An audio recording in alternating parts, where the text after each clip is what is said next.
Derek will turn. I Sorry. know Derek will tune in late, so is there any reason anybody sees that we shouldn't get started?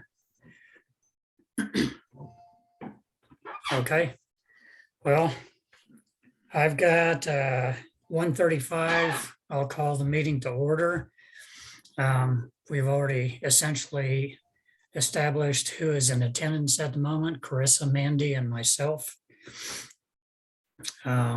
Would anybody like to make a move to approve the current agenda? Motion. I'll make a motion Motion. to Approve the minutes. agenda. It's- I move to Okay. approve the agenda. Okay, I heard a motion and a second. All in favor of approving it? I guess both of you are in favor since you made a motion and seconded it. I'm in favor, so I guess it's unanimous. As far as previous minutes, would anybody like to make a motion to approve the previous minutes? I move to approve the previous minutes.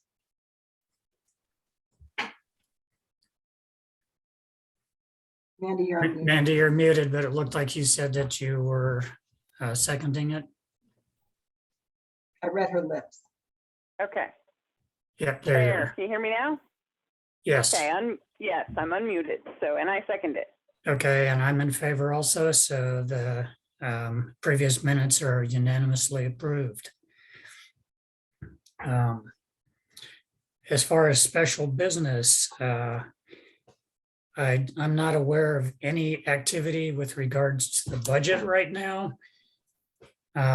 As far as the recreational committee, Mandy, have you or Derek had any activity on the recreational committee? No, he and I were talking about things to do with the lake this summer. I think once we have our office open, and I know we had talked about paddleboard rentals and all that kind of stuff, but Derek and I just briefly discussed it and decided to kind of table it until we get to spring to see what our lake is looking like and what kind of options we have once the office is open. So we plan to do more with that once we have a firmer idea of when the office will be open. Okay. As far as the personnel committee, the headhunter is proceeding.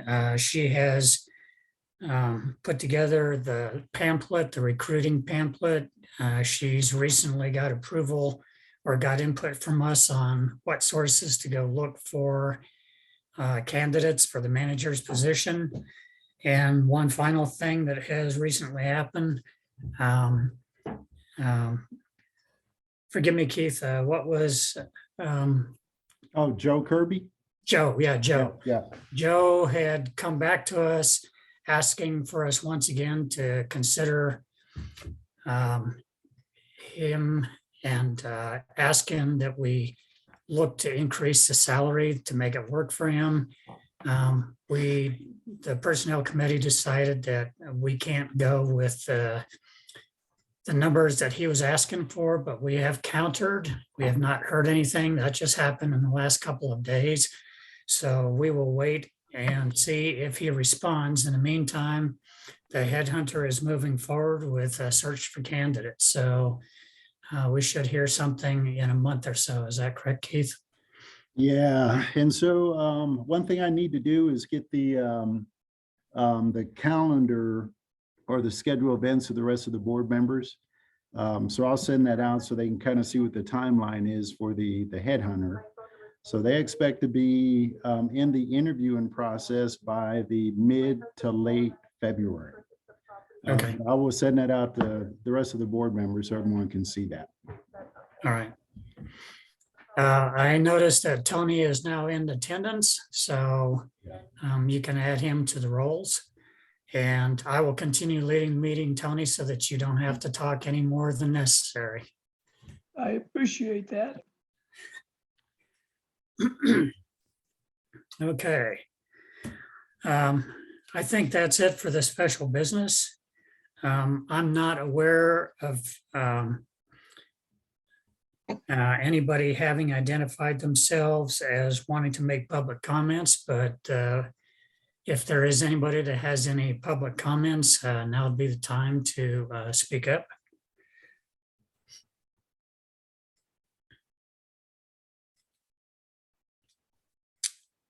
Okay, it appears at this time that there is nobody wishing to make any public comments. So it's time to move on to the reports. Manager's report will be first. Okay. All right. So the first item has to do with the 2022 budget. So I think everyone knows that the budget was completed, adopted on December 14th. We uploaded it to our website, went through all the public process that we're required to do for that. And then the final requirement that we had was to upload it to the Division of Local Government's website as well. So we're done, which is awesome. We're done with another budget year. So want to thank Mark and Carissa for their inputs on that. I know, Tony, you had some inputs on that as well. So I think we can put that behind us for now. Next item is the accident that one of our employees had back in December, in December 9th, where he was in a company truck. He was hit on the driver's side of the truck, and that was no fault of his own. And he did sustain some injuries and is at home healing. So AAA, which was the person's insurance company that hit us, totaled the truck, and they provided us with just over $11,555 in actual cash value. And then when you take out the DMV refund, the taxes, yada, yada, yada, it came to 9752, which we kind of took that and ran with it, knowing the age and condition of that vehicle. So once those funds hit our account, it'll be revenue. And the plan is that we will then put that into our entire program, which we are implementing in order to update our vehicle fleet. So the next item is not the comptroller position. So I finished up the job description this morning.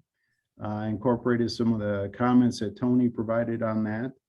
And I expect to start advertising that position starting out on Indeed and towards the middle to the end of January. And of course, I'll keep everyone posted on the interest that we see out there. And then once we start interviewing, and then the personnel committee, they can definitely be part of that interview process if they choose, but I'll keep everyone posted. Steve, do you want me to throw that on our little Facebook page too? Just say, hey, we're hiring again, or no? Oh, yeah, Mandy, that may be a great idea. Okay. But not yet. As soon as I get it uploaded on Indeed, then I'll let you know. And yeah, because the interest that was generated from the grants, I mean, they're still coming in. So I think that's probably a good process for us to use. Good idea. Perfect. Well, and once you get the ad for Indeed, I can just post the link, or I can send it back to the website, whatever you want. Yep, that sounds great. Okay. Yep, thank you. Yeah. So next item is on the district attorney. So Jeff Craig and I spoke about this again on January 5th, knowing that he is already retired, but he is still trying to close out different jobs and so forth that he has committed to with his clients. So we asked him for some ideas on who would be a good fit to take over the responsibilities that he did for us. So he's in the process of doing a preliminary screening with them.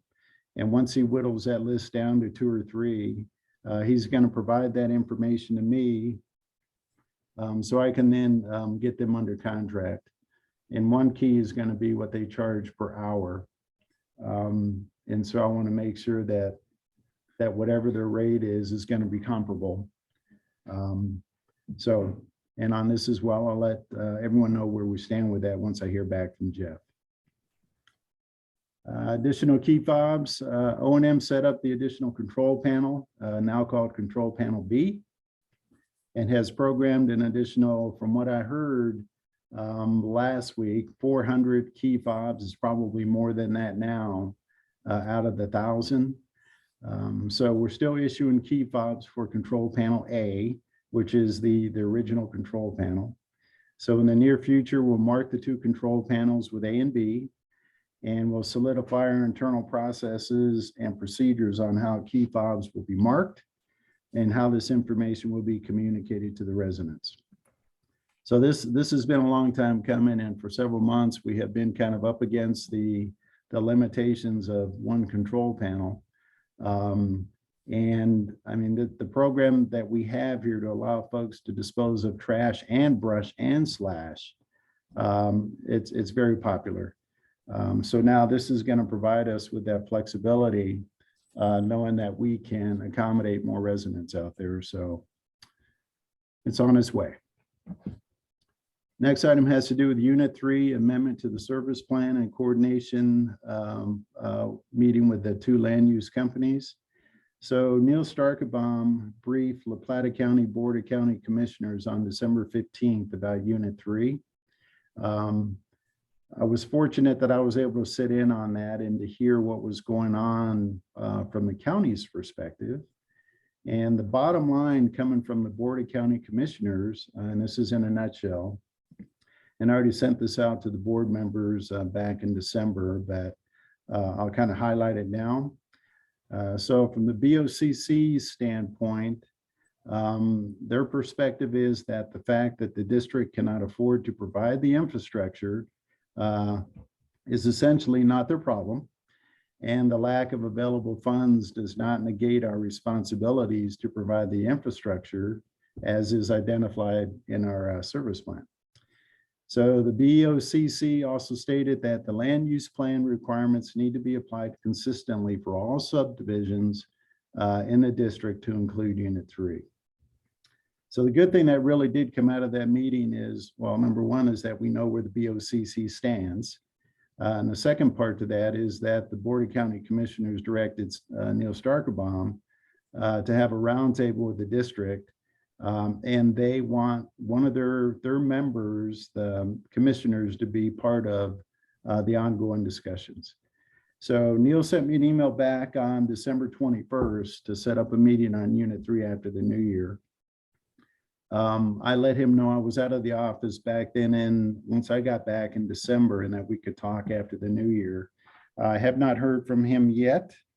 So I'm going to give him a call before the end of this week to try to set what our next step is going to be in this ongoing communication. Which service plan, Keith, which service plan are they talking about? The original 1983 or the new one we were trying to? Yeah, no, it's the original service plan that was developed once we were incorporated. Okay. So in that service plan, it identifies what our responsibilities are to all the units, 1, 2, 3, 4, and 5. And that specifically states that we are to provide water, wastewater, and road maintenance up in Unit 3. And our plan was to go ahead and to try to amend the service plan to delete the requirement for us to provide those services, knowing that the costs were cost prohibitive. And we can see from, what I just briefed, that the BOCC, they're not going to support that. They would like to see a plan going forward, which is what we've been trying to do, on how to handle Unit 3 once and for all. So. And have you been able to touch base with Neil regarding that meeting yet, or is that still outstanding? Yeah, that is still outstanding. And it just jogged my memory reading my comment here in my manager's report. So after this meeting or tomorrow, I'll try to reach out to him and find out when we're going to get together. So, and I suspect Tony at a minimum.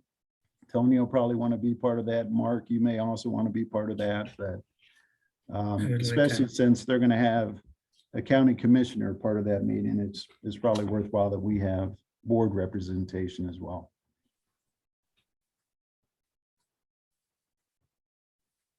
So that's on my list for this afternoon.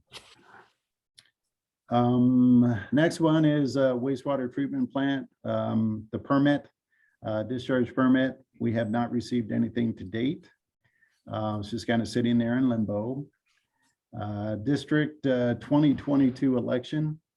So May 3rd is the designated regular election date. And we have 3 board of directors positions that are going to need to be filled. And that's Tony Strier's, Carissa Hannigan's, and Mandy Roderick's positions. As a reminder, anyone that is interested, it's a 3-year term. So the resolution announcing the election and designating the DEO, that's being presented at this meeting, today's meeting. So January 1st will be the earliest day, was the earliest day that self-nomination and acceptance forms can be filed. And the last day that they can be filed with us is February 25th. And from what I understand to date, we have gotten 3 self-nominations. Is that correct, Jamie? I think that's correct. Yeah, I think she's doing something else. What I heard at the beginning of this week.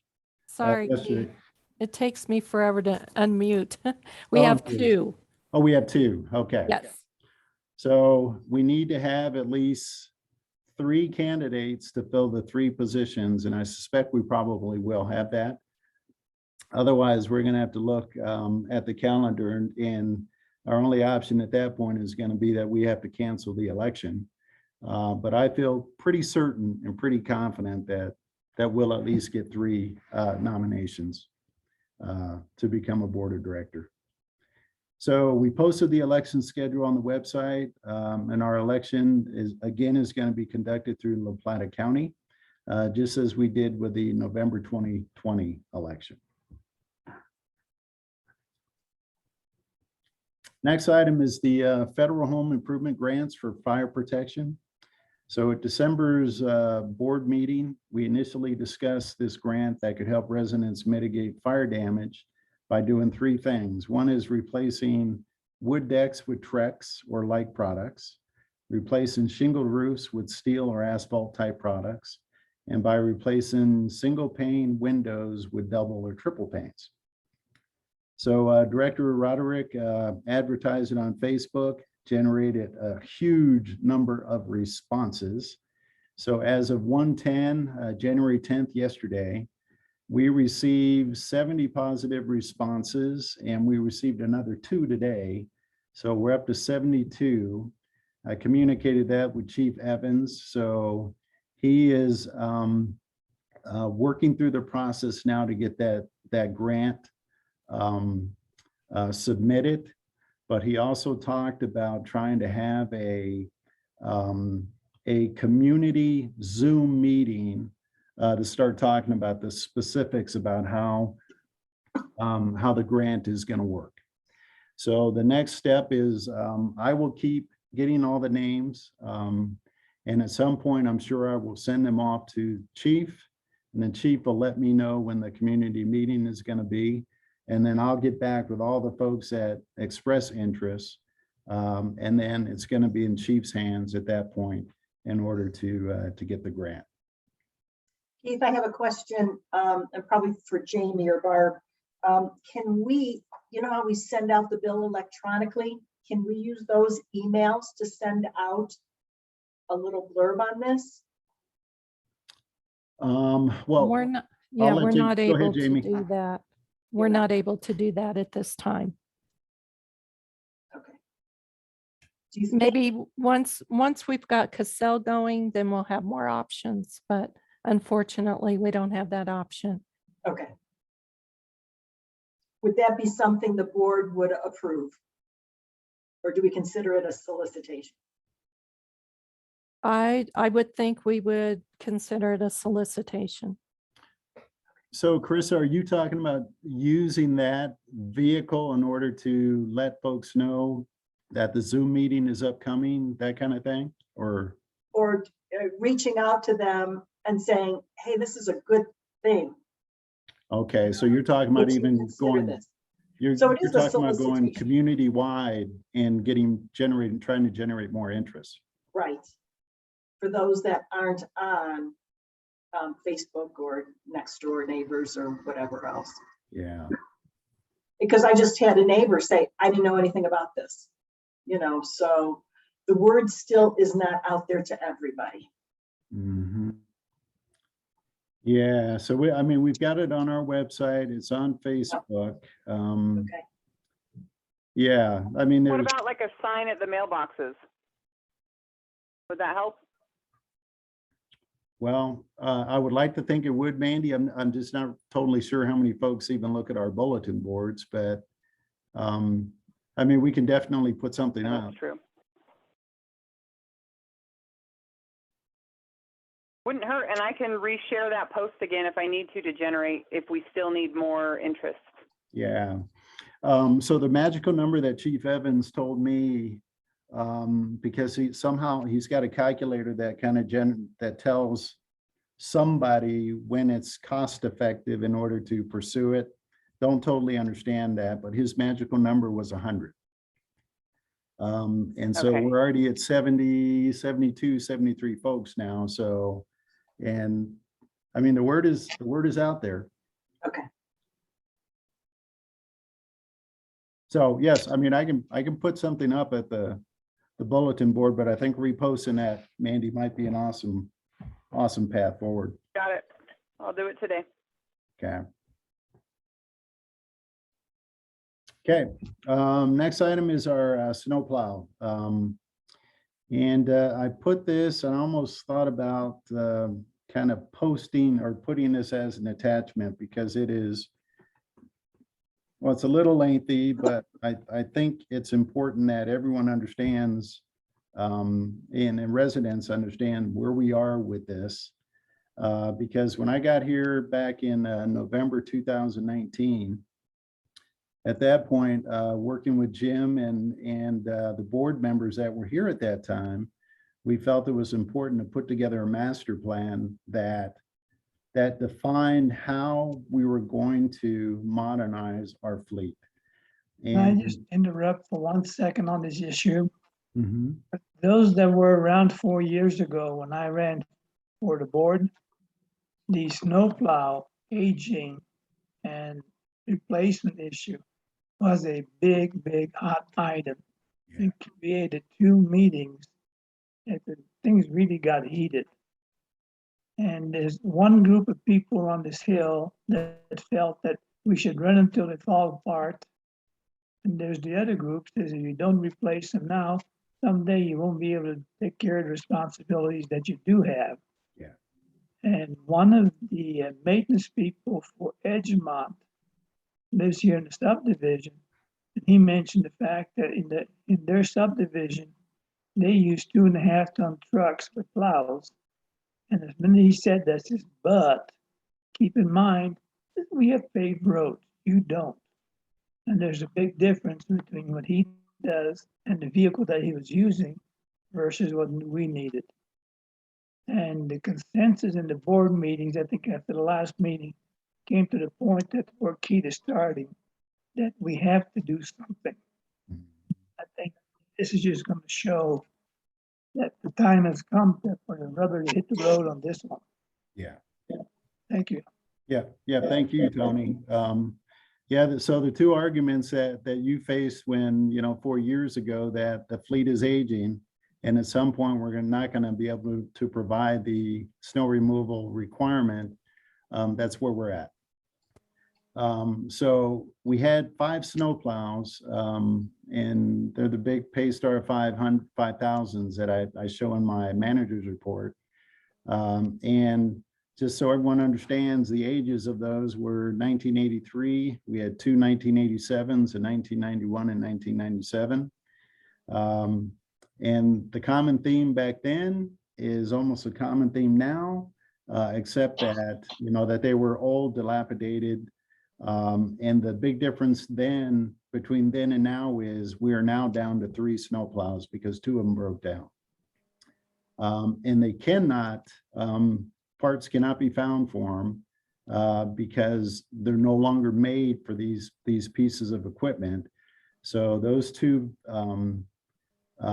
snow plows, we have retired them, and now we're Frankensteining those to keep the other 3 snow plows up and running. So, and the other factor to this is even keeping the 3 that we have up and running and operational is becoming more and more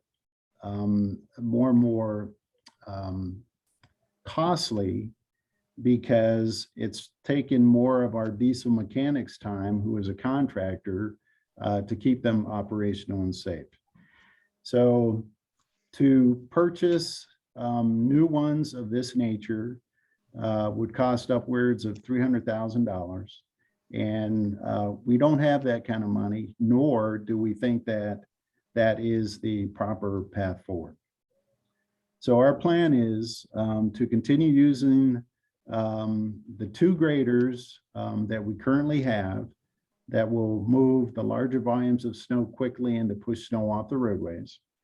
For the snow plows, we want to retire the current snow plow fleet in their entirety. Sell them over the next 2 years. And it's actually 4 remaining. My report is wrong, but 4. So sell, get rid of 2 each year and replace them with more maneuverable, more dependable, and more than adequate Fords, F550s, XL chassis cabs that are outfitted with flatbeds, plows, and sand spreader boxes, as I show in the manager's report.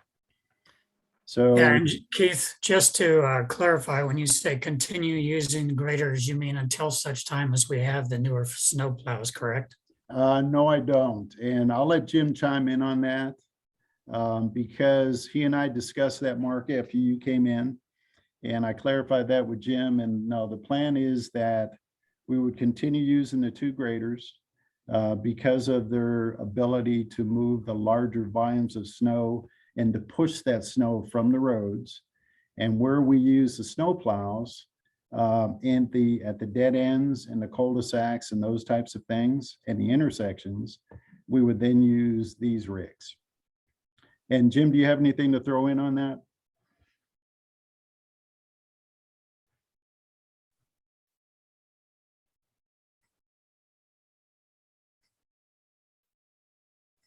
Keith? Yes. Oh, okay. Yep. Hi. Yep, I can hear you.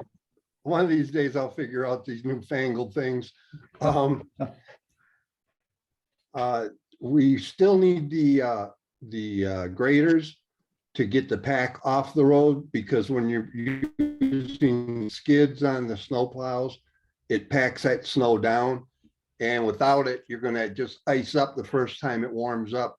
And that's why we've been going back with the graders now and taking the hard pack off of the roads.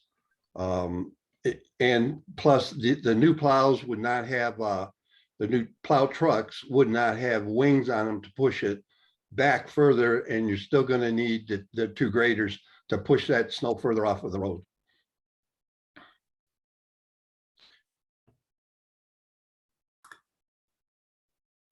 Okay. And Jim, how do you feel Hey, about Jim. the plan? I didn't Go catch ahead, it. Carissa. I wanted to ask how Jim, with his experience, felt about the plan. I think it's a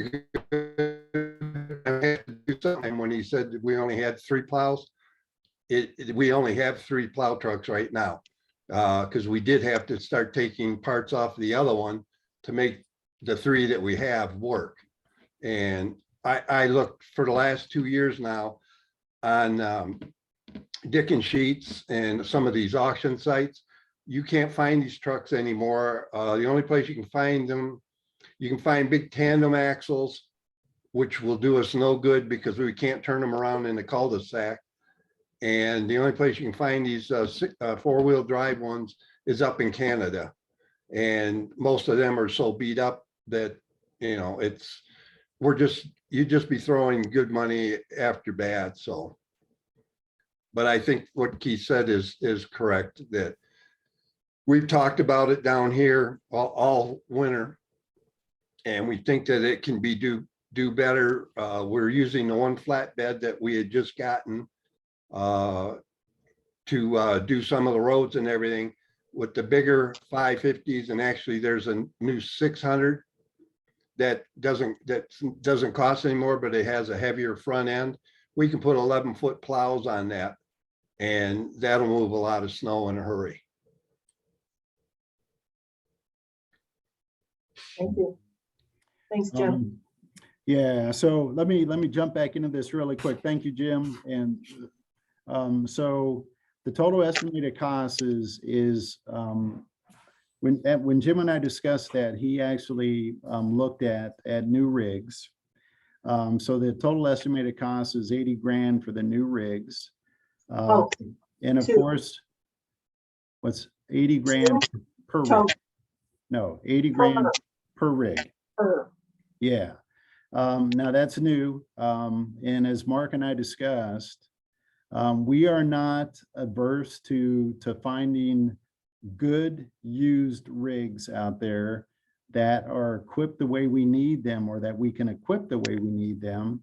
But we don't want to find ourselves in a situation where we're just taking on someone else's problem.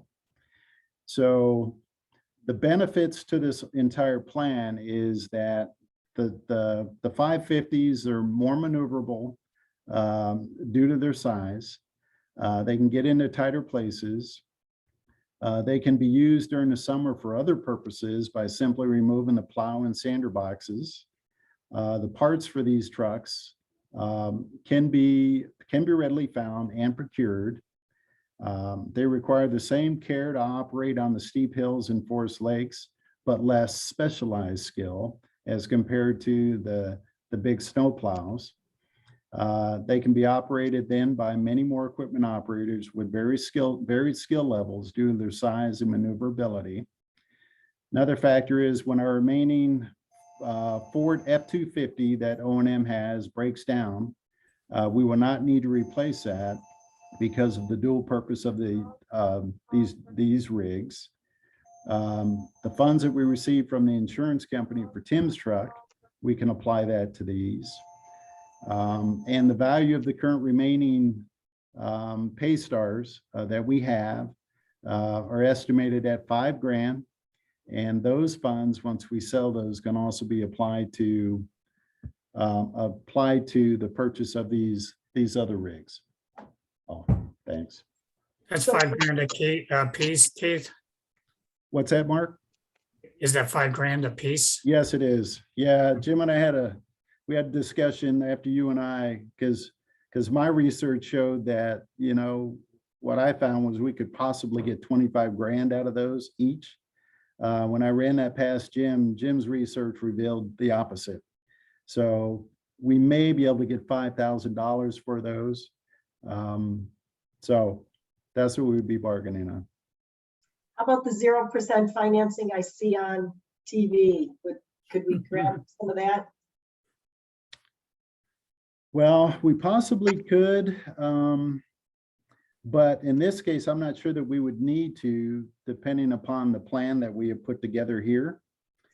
So in the 2022 budget, we already budgeted for the following. So we have $58,000 sitting in the $22,000 budget for a replacement tap truck. And talking to Jim about that, we have a new plan on that where we can use the existing crane truck and modify that for that need. And we also have 30,000 sitting in the 2022 budget for snowplow replacements. So that total right there is 88 grand. So if we had to buy new, that would get us one of them. And so, but I need to rework some of my numbers there because I figured initially we could get 25,000. So if we sold 2 of the plows, we could get 10 grand there. And then what I would have to do is probably defer another capital project that we have there in order to make up the difference to afford the second rig. And I feel comfortable with deferring another capital project, 2 capital projects until next year in order to make this happen, because this is very immediate. Also, the prices that Keith's giving you, this is just what I price. This isn't government pricing. Yeah, There's usually a lot better price on government pricing.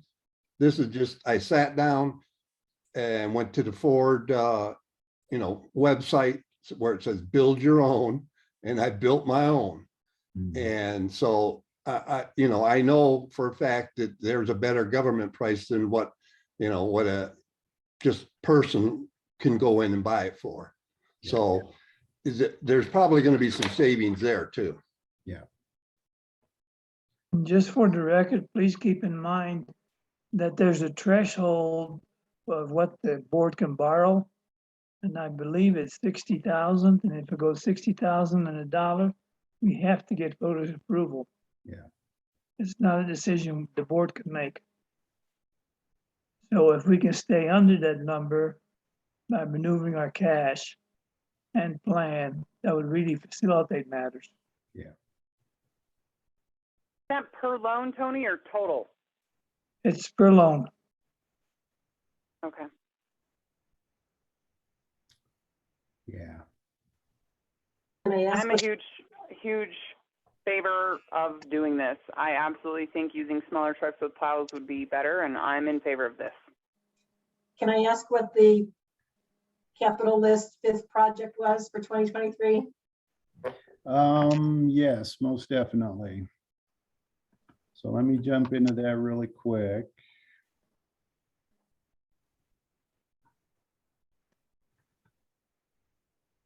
Was it still within the same, it wasn't anything from water or wastewater? It was, but where we stand right now in conversations I had with Rick Johnson, we have, so the 5th project, 2, 3, 4, 5. So it was a pressure relief / fire flow station.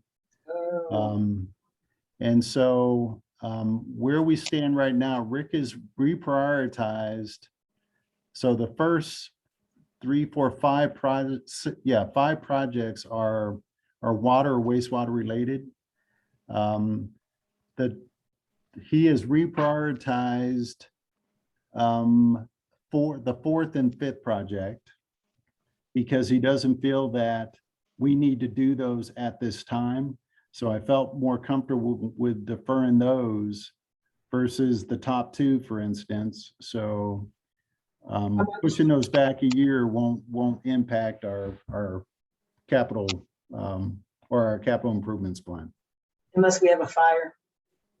I think that's a real important one. The way they talked about the pressure taken off the water wouldn't feed the other hydrants, is the way I remember, if that's the one. If the fire hydrants from one section, division, whatever you call it, The pressure. is being used, the others would be impacted. Mhm. I see the need. But that, to me, I was excited about hearing that we could do that.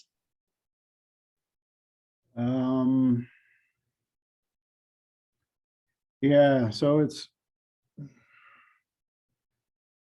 so to me, it comes down to, it does boil down to priority and which projects should be higher priority.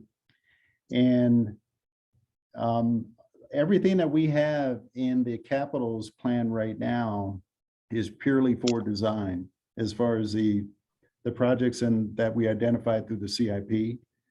So that's going to push design back a year. And so once we get all of these projects designed, then it's going to have to be one of those where we have to pursue the funding to actually do those.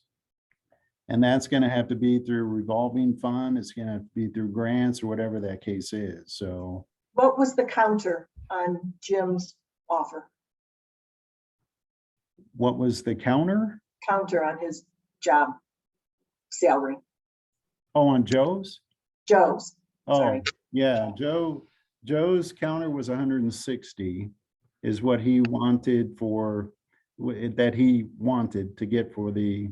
Right. And what did we counter? We countered at 140.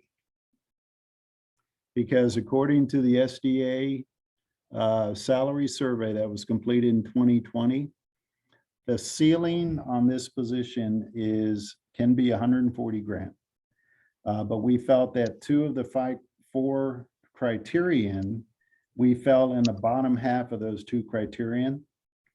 So we moved that down a little bit to the 120, 130 range.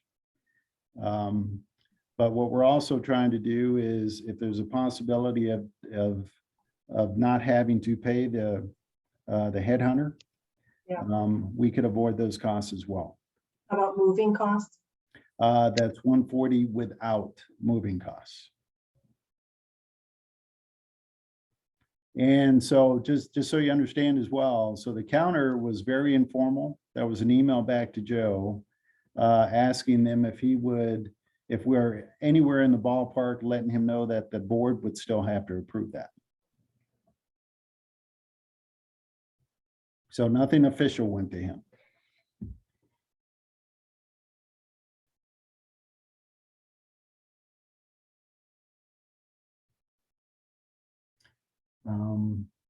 Are you ready to move on to the new office building? So, do you want an answer on these trucks today? No, because I think there's still too many pieces. We need with actual numbers before you can sit there and make a decision. And Where would I find the budget in my emails? It's not in a master plan.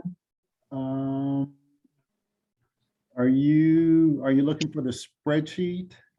Yeah, Yeah, I can forward that to you right now. if you could, let me look under draft budget. I got it. Okay, I got it. Okay.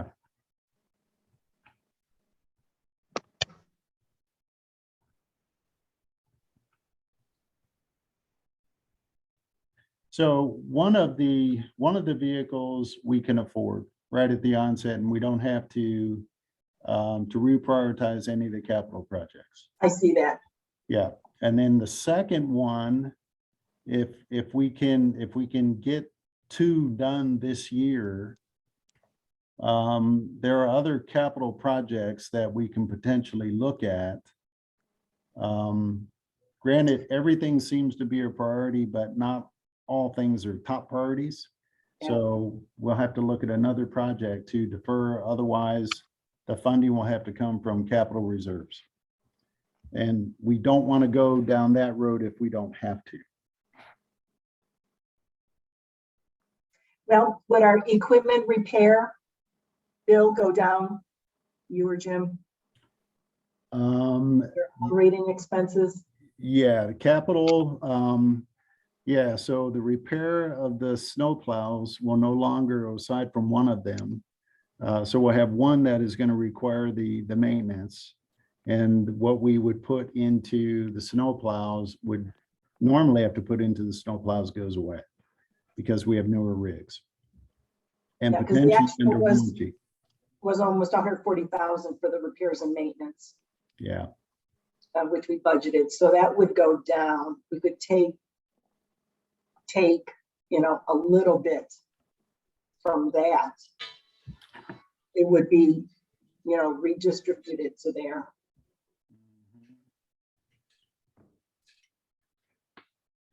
yeah. So essentially what I'd be looking for is 24 and 10, about 40 grand.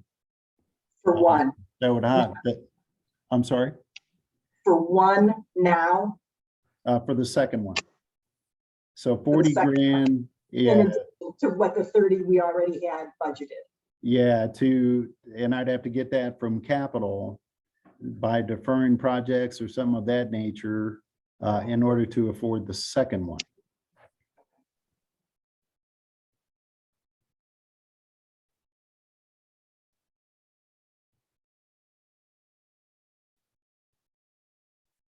Well, I guess, um,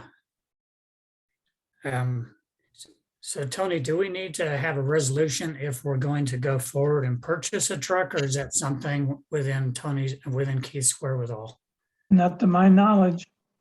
We don't. Okay, so once he finds out what it's gonna cost to purchase that first truck and finds out what the used market may look like, find out what kind of government pricing we can get, then we got a better idea of what it's gonna cost to get the second one. And that we would have to vote on. But this basically gives us the information that Keith has, and he can take the next step forward and start putting some actual prices to it. Mhm. Actually try to sell one of those yellow monsters. See what we can get, and maybe it's 10, maybe it's 25, and get an actual offer. Mhm. I know Mandy already said she agreed. I feel better now, after knowing we can take other things other than that fifth position for the money. Because I'd hate to get rid of that pressure valve. I really thought that was gonna be a plus for us. Yeah. Well, and I appreciate your comment on that, Carissa, because it tells me you were really listening to Rick Johnson and his presentations, and yeah, all of these projects are, I mean, they're definitely things that need to get done. There's no doubt about it, but, Yeah. and I wish we had a huge pot of money where we could do it all, but Yeah, everything is pretty much taken, I mean, you did very well on the budget. Filling in all the lines, but yeah, I agree with Mandy to go ahead and research it further. Yep, and then we can look at the government pricing on it as well. That's one variable that we need to look into, as Jim mentioned, so that'll give us a more concrete number. But yeah, conceptually, it sounds like everyone is on board. We can't continue sitting and using the snow plows, because one day we will wind up not being able to move snow off the mountain. And then you'll get calls. Oh yeah, we get them even when we do run snow plows up and down the roads. Maybe it won't snow. Right. Speaking of that, Jim, is there any way we can dump some gravel in that entrance or something? I swear I almost lost a tire in there yesterday.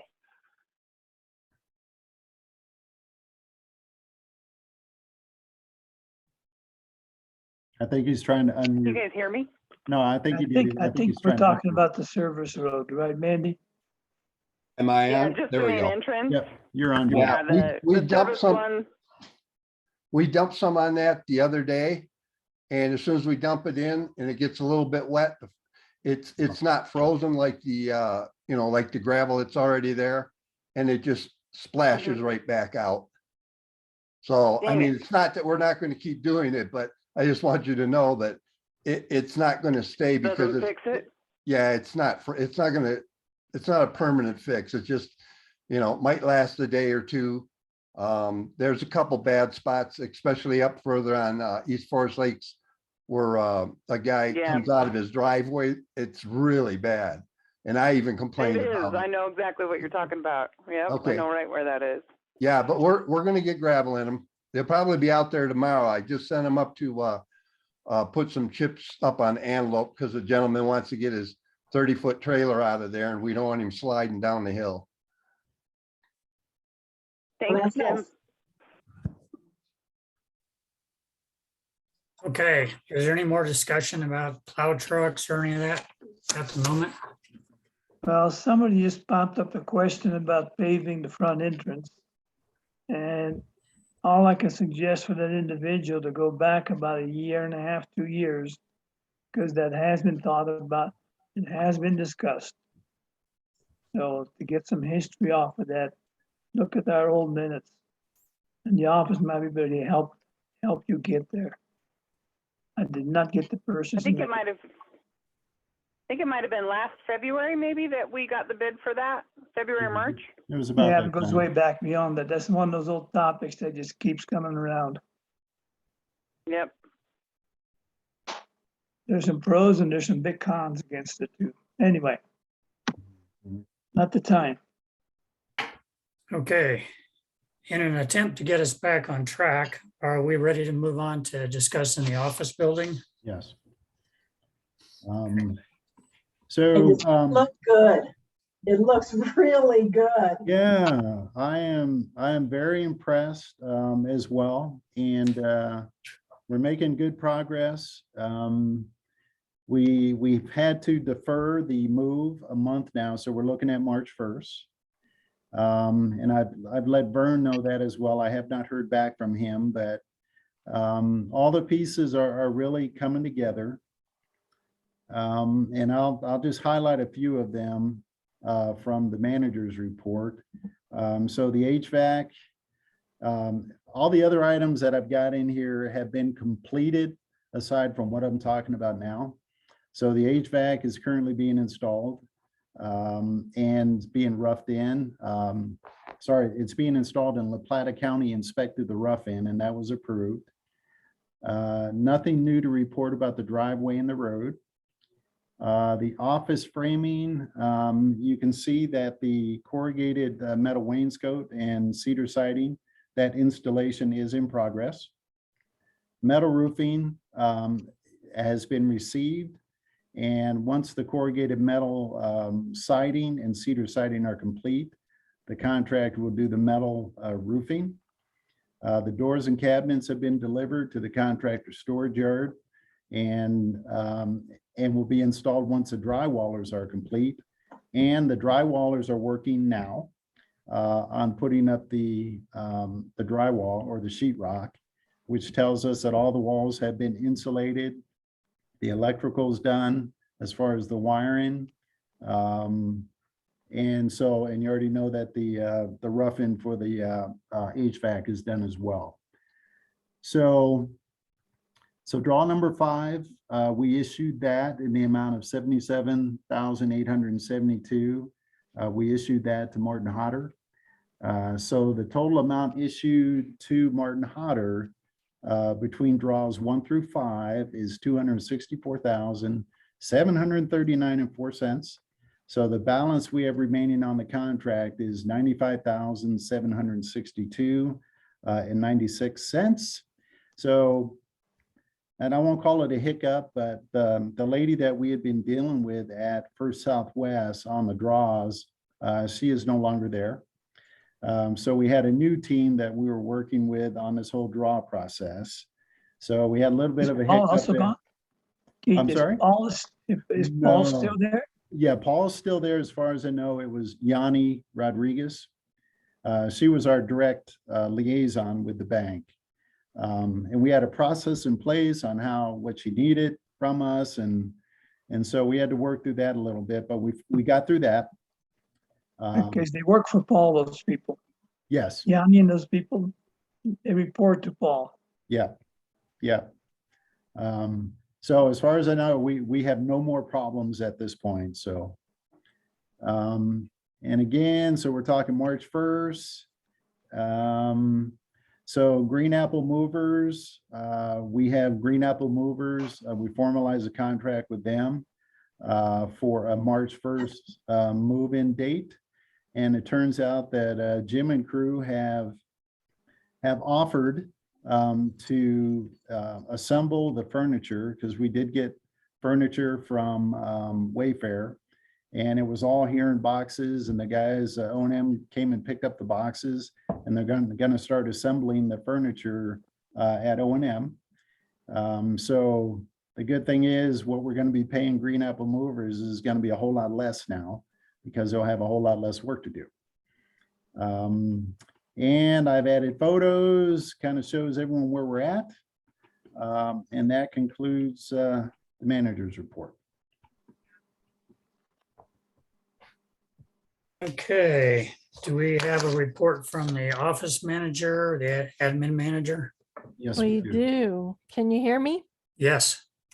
So starting off with Cassell, we're getting down to the nitty gritty. They should have a kickoff date for us by mid-month. And the audit has begun. I started uploading reports and the deadline is April on that. So I've been working on that. Keith touched base on the election. And as far as phone calls, we had approximately 172 calls. We sent out about 21 shut-off notices and 23 intent to file liens. To this day, we have 18 property liens, 10 have been released. And Barb's processed about 19 sales of properties over the last month. And that's it. Not all, but that's it for now. We are for delinquent, it was one delinquent shut off notice. We're going in the wrong direction. Can you help us out why that Sure. is? Sure. You repeat what you just said again? Oh, last month's report, we had one delinquent account. Now we have 4. I'm just Right. wondering, we're going in the wrong direction. Do you have any gut feeling why that is? No, it fluctuates from month to month. Okay, And being that we just went through Christmas, maybe things are a little bit tighter for people. okay. Yeah, the good thing is there that the direct interface with Barb and Jamie is really paying dividends. So I suspect that number will definitely go down, but it's definitely helpful that we're managing this program at this level. All right, thanks, Jamie. If there's nothing else in that area, I guess it's time for the maintenance report. Jim? Okay. We extended the new driveway back in December from what Mr. Hodder had put in. We took it out to where the mail stop is. We fixed the water leak up on Mesa Drive. We had a water meter replacement up on Blue Ridge because his bill seemed to be pretty high and we wanted to get an idea whether it was a leak or whether it was a meter. And it just seems like it might have been part of a leak, an old leak that he had, and then he had it fixed and it showed up on his next bill too. So we think we got it fixed.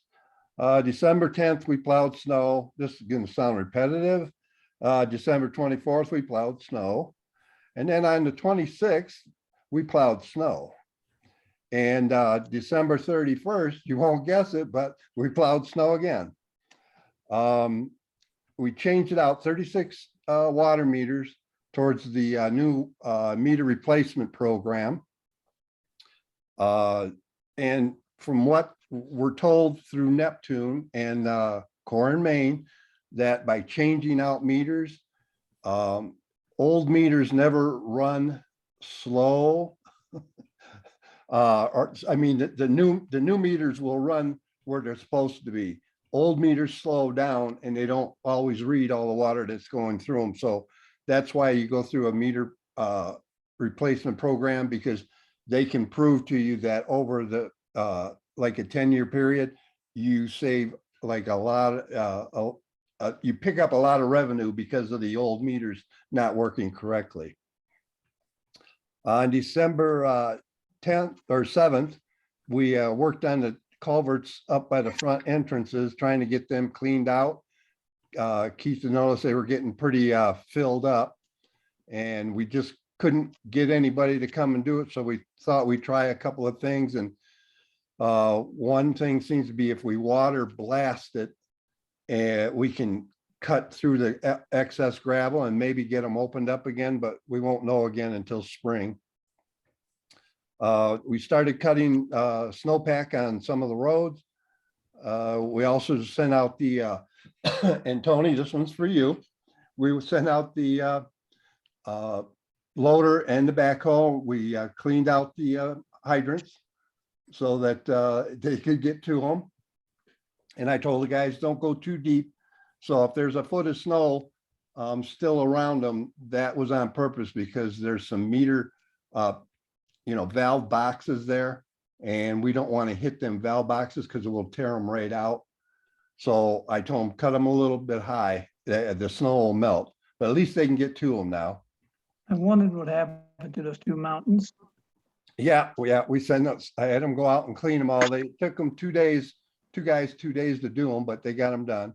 And we started pushing back the banks and widening the roads out. I think Keith covered our snow plow trucks.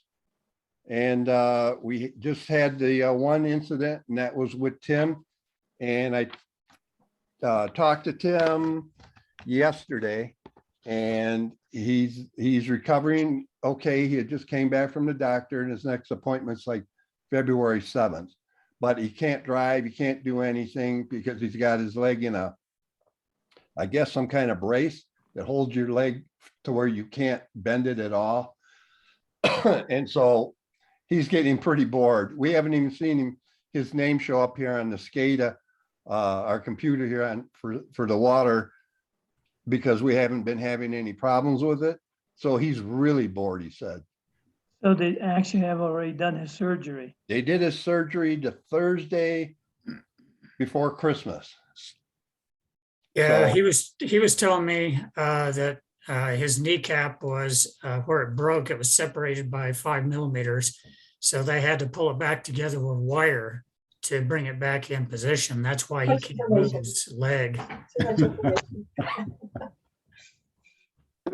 And, for the public, that's not all what Jim and the crew do. There's a lot of other ones. And one I wished you'd put on here, Jim. It was probably like nothing for you, but I thought it was real important. So our upper entrance, I call it the third entrance there, someone had run into the stop sign. And I think that same day they went out there because it was pointing to 501, should have been pointing. So it's dangerous either way. And they fixed it. And it wasn't easy because there's a slope and there was snow and the loose gravel and all that. So I just want to thank you for the safety that you did on that and the speed of which you accomplished that. Sometimes we get a little bit behind, but we try. I mean, the guys put in quite a few hours plowing snow the day they were supposed to have off before Christmas. And then wouldn't you know, then the day before New Year's, we had to come back in and that's when we got our big snows. So we did push some trees off the road. If somebody sees a down tree right, in the right of way, if they want the firewood, they're more than happy to have it, but we just can't get to it right now. Maybe in the spring when Keith has the tree guys out, they can cut them up or whatever, but a lot of those trees were the ones that were down across our roads and we had to push them out of the way just to plow. Thank you. Okay, thank you, Jim. I guess it's time for the financial report. Keith? Okay. On the property taxes, so we're at 100% right now. We're shy about 280 some odd dollars, I think, right now to equal the property taxes that were levied and which we're supposed to get from the county. We should hopefully see a check for that. But we'll just have to see. But right now we're currently at 100%. Is that a situation where property owner has not paid the county and that's the reason we haven't seen the check? No, I wouldn't think that would be the issue, but I know last year we were a little off as well. But the 200 and some odd bucks, I mean, I can ask the county where they are with that. Just to see where our 200 and some odd dollars is, but I was just curious, whether that's a rounding error or something like that. I was just curious. Okay, and then water pumping, so we're about 3 million gallons of water between the 4 wells in December. November, we were 3.7 million gallons. And so when you look at the 3 years across the board, 19, 20, and this year, they were all kind of hovering around 3 million gallons. So no anomalies right there. So we're staying pretty consistent with the 3 previous years. On the budget, yeah, so let's see, back in August, I believe it was timeframe, we kind of refocused things to ensure that any purchases going on from August only fell into 2 different categories. One was only mission related, and then the other was life, health, and safety. So we started with that focus in mind back then. And we're in a situation now with costs of fuel, increased costs of fuel, materials. We had additional scope that we completed during the summer for tree removal. We had additional contract costs from GFL that we incurred. And then we had heavy equipment repair costs, and the trend kept going up regardless of what we did. So right now, when we're looking at the general fund, so we have more revenue that we're going to get through the month of December, more revenue there. And so I guess my bottom line is, we will know in the next couple of weeks on how we're going to sit with the end of the calendar year as far as revenues to expenses. To me, it looks, because of that trend, it looks like we may be over budget a little, but I can't tell how much at this point. Keith, do we know, I mean, in view of how this year has gone, we were putting the budget together many months ago. Yeah. Do you have any insight as to whether or not you think we did an adequate job accounting for the inflation and the added costs that we're going to possibly see next year, and whether or not the budget was adequate? Are you talking about the 2023 budget or the 2022 budget? 2022 budget you're talking Yeah. about? Yes. Yeah, so I mean, one of the baseline processes that I go through when I look at put the budget together is look at year-to-date costs. And so I use that as a baseline to look at and to try to forecast where we need to be for 2022. This year, I mean, with the increased costs on things, it's kind of hard to say, but we budgeted where we were year to date. So that comparison was made. So I think we have adequately accounted for any increased costs. Okay. Yeah, apparently, I mean, obviously, if inflation continues, we'll just have to manage that in the coming year, I guess. Right. We've done our due diligence with the budget. Yeah, I mean, we just have to see how things kind of pan out here through December, through December's revenue and the billing and all that kind of stuff. So we're receiving payments as we speak. So. Okay, thank you. Mhm. Anybody else have any further questions about any of that? Okay. I'm not aware of any unfinished business right now. Does anybody know of any new business? I have one question. I was dropping off my recycling the other day, and he said he was thinking the dumpsters will be back at Forest Lakes early this year. Have you heard that, Keith? Did he talk to you at all? Dumpsters for recycling? Uh-huh. No, I have not heard anything about that whatsoever. Okay. Yeah, because that door was closed many moons ago. Yeah, so that's a new one to me, Mandy.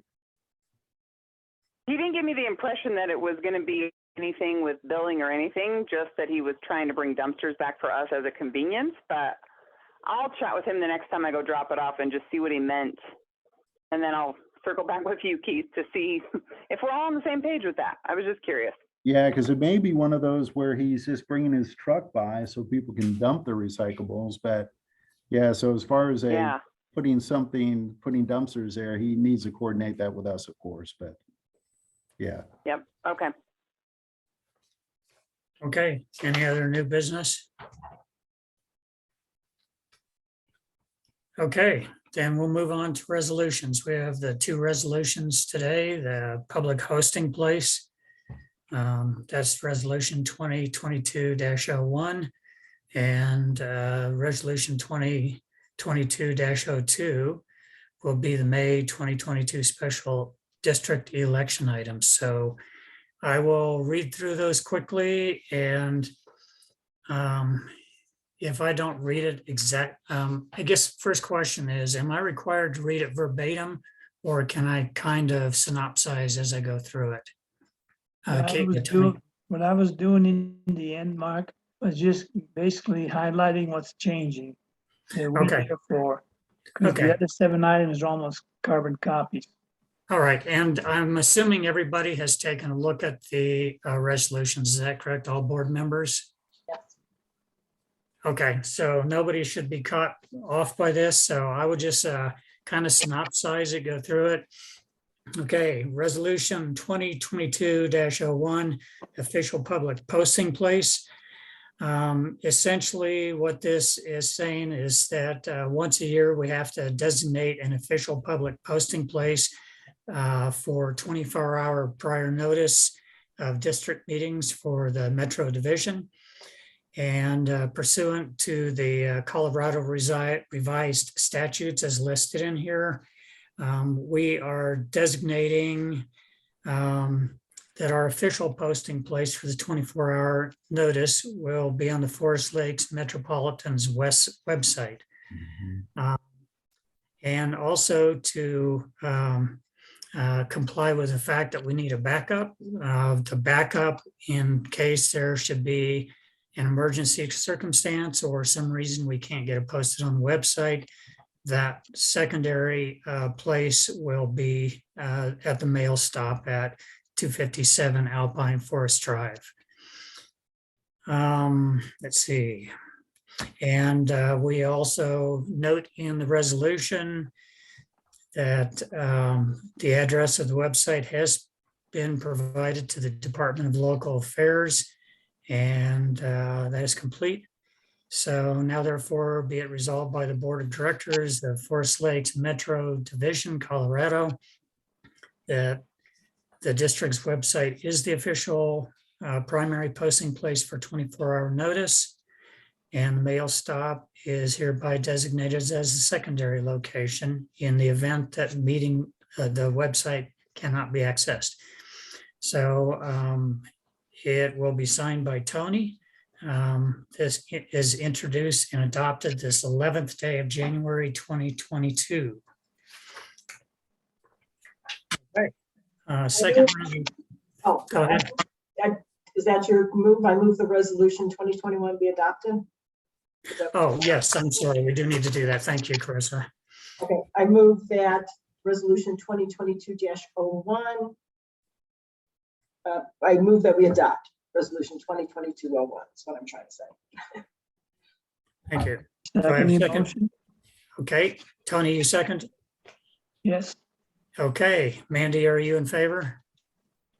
I am in favor, and I'm so sorry I meant to mention this before, but I do have a question. We talked about doing one of those like marquee boards out in front of the office. Did we ever decide anything on that?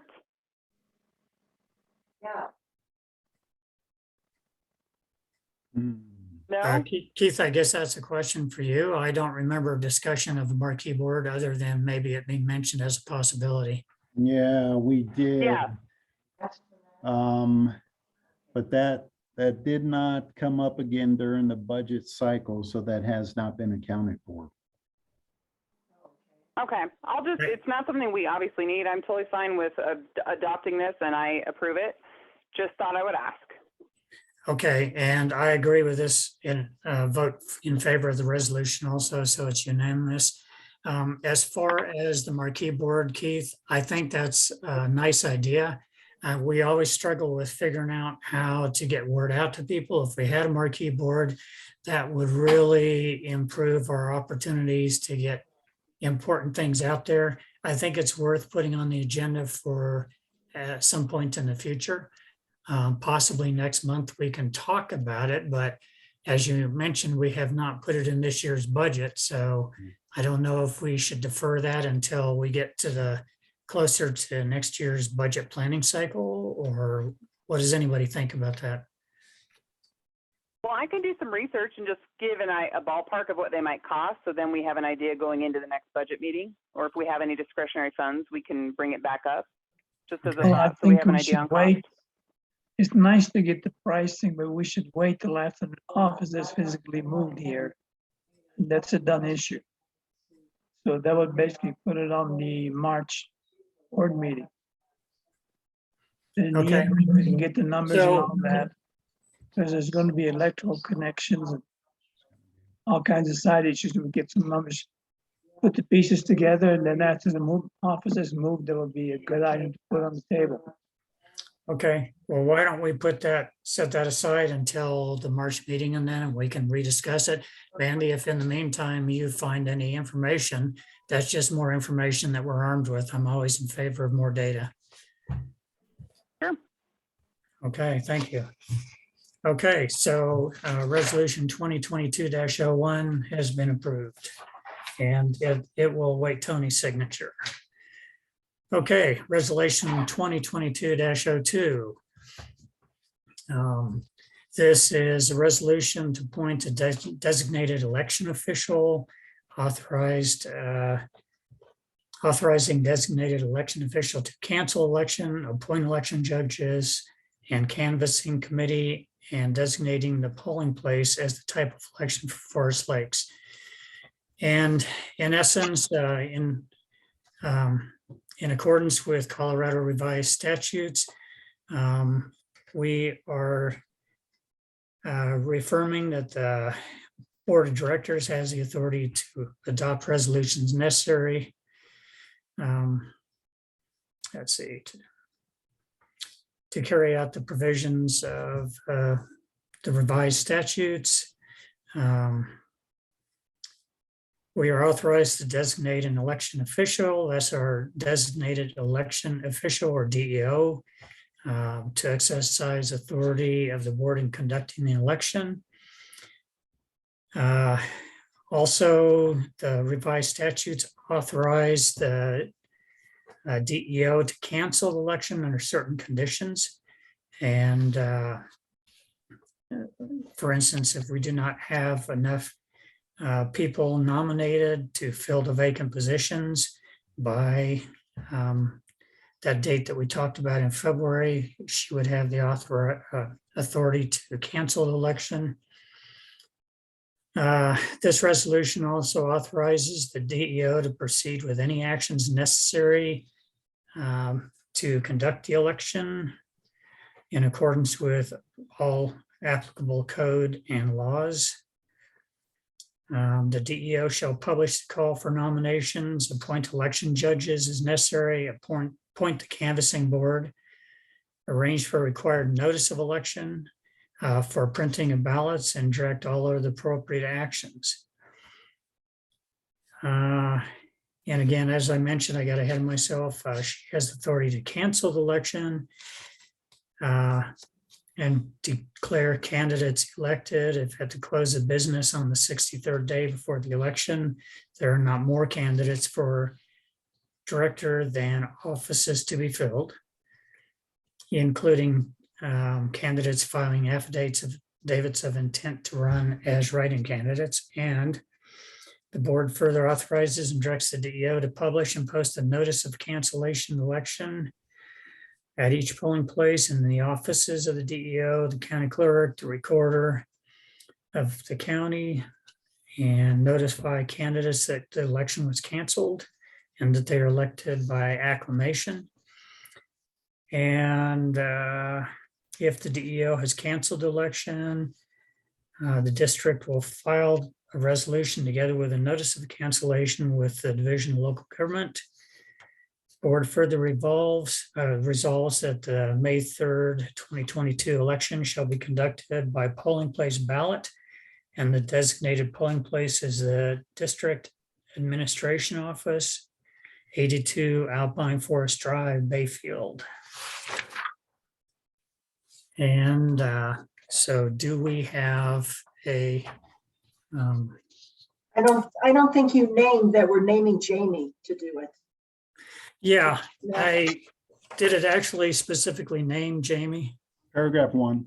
Yeah, Okay, I'm sorry, I was skipping over too fast. You're right. Hereby designates Jamie as the DEO. Yes, so, and it's, I thank mean, you. it kind of sounds like a pain in the neck. Are we gonna pay her for this? Pay Jamie for it? Yeah. Well, no, if there's, Thank you, there's any- Carissa.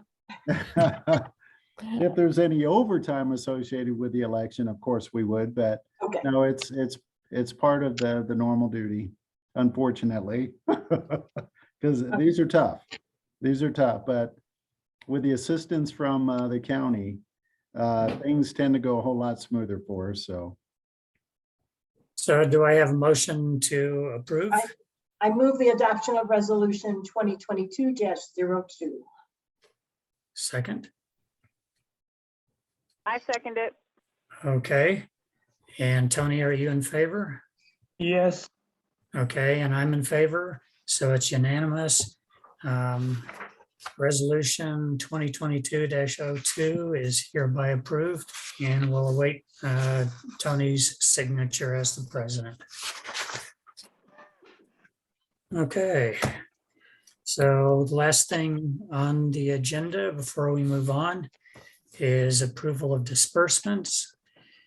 And I hereby make a motion that we approve the list of expenditures for the month dating from the 4th of December through the 5th of January in the amount of $103,682.93. Second? Okay, so we have a motion and a second. Mandy, are you in favor? Okay, I am. Tony? yes, Okay, so it's unanimous. We have approved disbursements for the month. And okay. And just to remind everybody, Jamie sent out a note this morning that we need signatures. I will be in town tomorrow, so I can provide one of the signatures on the checks. If there's anybody else available sometime in the next couple of days, that would be helpful. Thank you. Before we adjourn, can I just see if, did Derek show up? I'm sorry. Before we adjourn, did Derek show up? I have not seen Derek's name come up. I do not believe he is on board. So I guess that is something that, now that you mentioned it, Carissa, thank you for keeping me honest today. I guess we need to, I know that he had a meeting. We were aware he had a meeting and communicated with us. I vote to, I make a motion that we approve Derek's absence. yeah, the earliest he said he could be here was at 3 o'clock. Oh, I thought it was 2. No, it was an hour and a half. Okay, I thought it was 2 also. Yeah, it was 2, Tony. He said Yeah. he'd be a Was it half hour 2? late. Yeah, That yeah, was an hour and a half, okay. yeah. But clearly he wasn't able to make it, so Yeah. I think we should approve, since he did communicate and tell us he was gonna try to make it, but he had a conflict, so approve his absence. I'll second that. Okay. Mandy, you're in favor? Carissa? I'm abstaining. Okay, so it's approved. Okay, I don't see anything else that needs discussion. I make a right. motion at 2:59 that we adjourn. And I'll second that. Good job, Mark. I third it. Aye. Thanks for Okay. filling in, Mark. 'Cause my Yeah, voice thank you. comes and goes. Welcome. And Carissa, you were in favor too, I'm assuming. Yes. Okay, so adjournment is unanimously approved. Thank you very much, and we'll talk to you all soon. Thank you. Have a good evening. Thanks, You too. guys. Bye.